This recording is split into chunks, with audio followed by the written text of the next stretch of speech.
Hey, salut les potos. Allez, bienvenue aujourd'hui sur une toute nouvelle vidéo et on se retrouve donc sur une course Zwift. Et oui, je t'avais promis que j'allais te faire quelques vidéos sur Zwift et donc nous voilà partis. Donc là, c'est parti pour cette course sur le parcours Douce-France. Donc c'était une course que j'ai faite pendant ma préparation hivernale. Donc à savoir que là, je tourne la vidéo, je suis en train de commenter cette vidéo. Nous sommes le mercredi 5 mars et mes compétitions reprennent le dimanche 9 mars. Donc dans 4 jours. Donc autant te dire que j'ai plutôt la forme. Et là, tu peux voir que c'est parti très très fort. Alors on était 84 au départ de cette course. C'est un parcours que j'affectionne, pardon, terriblement bien de la Douce France parce que c'est plutôt, ouais, il n'y a pas trop de dénivelé, c'est plutôt un parcours roulant. Et là, tu peux voir que je suis calé tout de suite à 245 watts avec 86 tours minutes à 155 BPM. Et le but du jeu, c'est que j'accroche les gars le plus loin possible, voire même peut-être jouer de la victoire. Qui sait? À savoir que j'ai oublié de te faire une vidéo sur Zwift où j'ai été chercher une belle deuxième place sur une course. Donc, qui dit que je ne vais pas aller chercher la victoire sur cette course? Alors là, je ne m'affole pas parce que tu peux voir qu'il y en a qui vont attaquer, notamment le gars en jaune qui attaque là actuellement. Lui, il va faire ça que euh, tout au long de la course, mais ça va payer. Oui, ça va payer. Et là, tu peux voir qu'il est parti. Il nous prend un sacré écart déjà.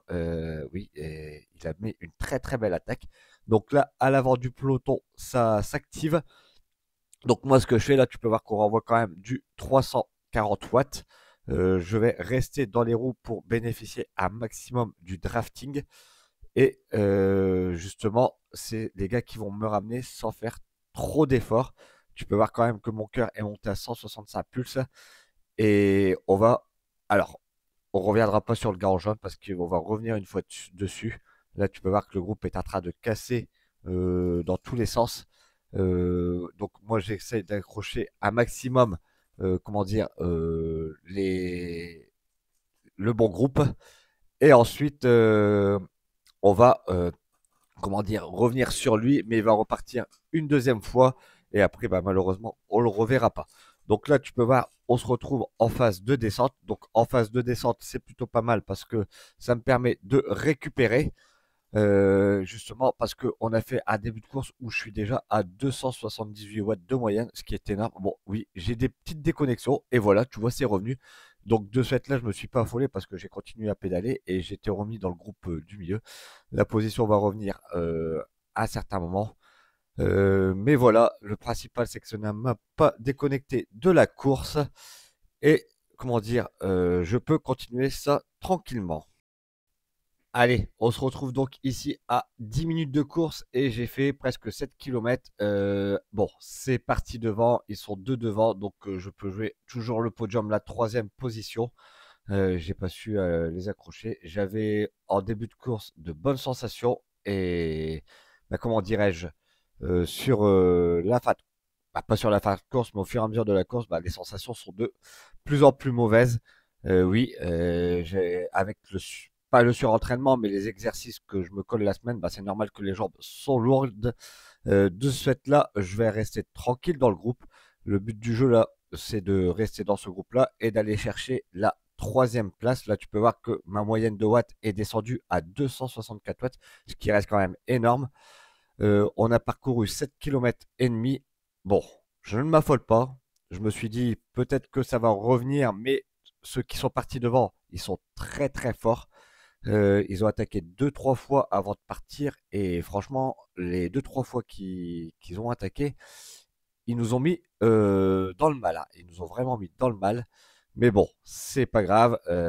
On va gérer pour prendre une troisième position en espérant que le groupe roule toujours à cette allure et n'accélère pas. Tu peux voir quand même on roule quand même ici à 44 km/h. Alors attention, hein, la vitesse sur entraîneur et sur route, c'est complètement différent. On peut pas prendre sur route. En fait, tu vas toujours avoir les effets du vent, les impuretés de la route. Tu ne peux pas comparer une séance entraîneur et une séance route. c'est complètement différent. Après, c'est sûr que sur le home trainer, tu travailles vraiment comment dire, tes zones de travail, parce que quand tu fais des exercices qui te demandent de tirer 330 watts, bah, sur la route, tu vas relâcher un petit peu, alors que sur le home trainer, lui, bah non, 330 watts, c'est 330 watts. Bon, allez, je te propose un petit accéléré et on se retrouve un peu plus loin dans cette vidéo.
Allez, on se retrouve donc ici à 10 km de l'arrivée. Bon, ça essaye de ressortir du groupe, mais ça va se faire reprendre.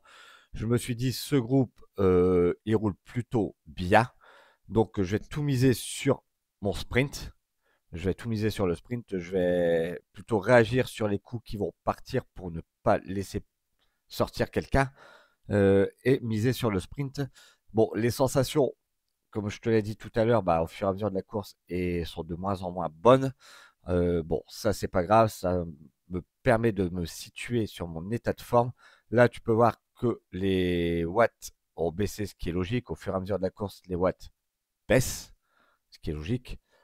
Tu roules un peu moins vite, surtout quand les plus forts ils sont partis. Donc là, je suis vraiment sur un groupe qui roule à ma cadence. Là, tu peux voir que je suis remonté en tête de position. Je roule à 3 watts kilo environ et je peux toujours jouer le podium. Je me suis dit, allez, on va se concentrer sur le podium. Ça fera mon premier podium de la saison, mais c'est un podium pour moi virtuel. Mais allez, dans quelques temps, sur la vidéo là, il va se passer un fait de course. On peut appeler ça, oui, je vais pas appeler ça un fait de course.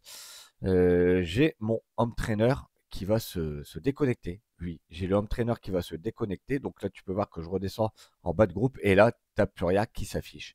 J'ai mon home trainer qui s'est déconnecté. Je ne sais pas pourquoi.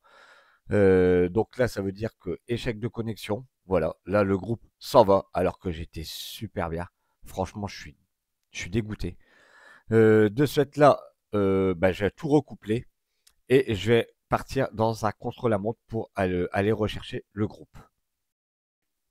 Bon, après avoir galéré, bah, le home trainer tout est recouplé. Donc là, je suis à 8 km 700 de l'arrivée. Je suis dans un contre-la-montre où je vais me lancer à essayer d'aller rechercher celui qui est juste devant moi à 12 secondes. C'est un objectif, donc je vais me caler à 280 watts Et j'ai essayé d'aller rechercher pour essayer de finir 44e. Et oui, ce sera une anecdotique place, ça. 44e, parce que tu peux voir que le groupe devant est à 47 secondes. Et boucher 47 secondes sur un groupe, bah, c'est impossible, hein. À moi de s'appeler Poggy. Mais c'est non, pour moi, c'est impossible. Donc, tu peux voir que je me cale entre 250 et 200. Il y a certains passages où j'appuie à 300, 330 watts. Je vais essayer d'aller rechercher le gars qui est devant moi, donc à 12 secondes. Bon, c'est un contre-la-montre de 8 km, donc autant dire que je vais avoir pendant 8 km le cœur en haut. Je vais être à peu près à 175 pulses. Ce que je te propose, c'est une petite coupure et on se retrouve sur le dernier kilomètre de cette course. On est à 2,2 km de l'arrivée et tu peux voir que je suis revenu assez fort sur lui. Je suis à 4 secondes, j'envoie du 4,6 watts kilo. Je suis à 300 watts. Là, j'ai le cœur, je suis à 180. Alors là, je me suis dit, allez, c'est parti sur les 2 derniers kilomètres. Je vais appuyer, je vais aller le rechercher. À la base, j'avais 12 secondes de retard. Donc là, j'en ai pris entre 8 et 9. Je me suis dit, waouh, il envoie aussi parce que lui, il est à 4,9 watts kilo. Et là, en fait, j'explose complètement. J'ai explosé le caisson complètement à 1 km 800 de l'arrivée. Donc, malheureusement, je n'arriverai pas à aller le rechercher parce que bah, tout de suite, il va reprendre des secondes. Donc là, je vais finir tranquille, histoire de vraiment détoxiner au niveau de mes jambes. Oui, détoxiner au niveau de ses jambes, c'est très important pour pouvoir avoir une bonne récupération et le lendemain pouvoir repartir sur les exercices qui étaient prévus. Donc le lendemain, c'était une sortie en extérieur avec de la PMA. Oui, là, je vais te dire que ma préparation pour le début de saison était assez hard, mais là je le ressens parce que j'ai fait une sortie, donc je te disais en début de vidéo qu'on est le mercredi 5, donc je tourne la vidéo le mercredi 5. Mon premier jour de compète est le dimanche 9, pardon, et j'ai été roulé le mardi 4. Et franchement, je vais te dire que j'ai des bonnes sensations, j'ai de bonnes jambes. Je pense que je me suis mieux préparé que les saisons avant. Donc le début de saison va être fou pour moi. En même temps, j'ai des objectifs dès le début de saison. Donc c'est pour ça que je me suis bien préparé. Et là, donc c'est normal que je finisse tranquillement, histoire de bien détoxiner au niveau de mes jambes pour pouvoir repartir le lendemain, aller faire mes exercices de... Oui, c'était des exercices de PM, hein, parce que le mardi, je faisais des blocs où je devais tenir je devais tenir 280 watts pendant une dizaine de minutes, donc c'était plutôt du seuil le mardi. Le jeudi, c'était de la course. Ouais, il y avait vraiment un mix de tout, et là, j'ai une charge d'entraînement qui est très équilibrée. Bon, le dernier kilomètre de ce fait-là, je le fais tranquillement. J'aurais fini à une anecdotique 43e place. Je ne sais plus à combien exactement du premier, mais ça peu importe. Une fois que mon home trainer s'est déconnecté, ben, la victoire pour moi, bah, la 3e place s'est envolée parce que la victoire s'est envolée une fois que le gars en maillot jaune du début de vidéo a attaqué. Lui, j'ai vu qu'il était très costaud, donc je me suis dit, si je prends sa roue, il va me faire exploser au bout de quelques kilomètres. C'était pas le but du jeu. Le but du jeu, c'était de garder un maximum un groupe que je me sentais bien dedans, où je pouvais, comment dire, appuyer sur les pédales tout en étant à peu près à 280 watts sur ma FTP. Là, j'aurais fini donc la course à 246 watts de moyenne. Ça n'a pas d'importance les watts moyens parce que j'ai fait ma récupération. Donc ça, il ne faut pas la prendre en compte.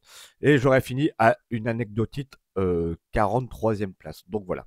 Bon, les amis, c'est une vidéo un peu spéciale. C'est une vidéo sur Zwift et non en extérieur ou sur mes courses. Les vidéos sur les courses vont bientôt revenir. Donc reste connecté pour ne pas rater les prochaines vidéos. Comme d'habitude, j'espère que tu auras aimé. N'oublie pas de liker, partager, abonne-toi à la chaîne, c'est important pour le référencement de la chaîne. Et moi, je te dis à très bientôt pour une nouvelle vidéo. Allez, ciao les potos!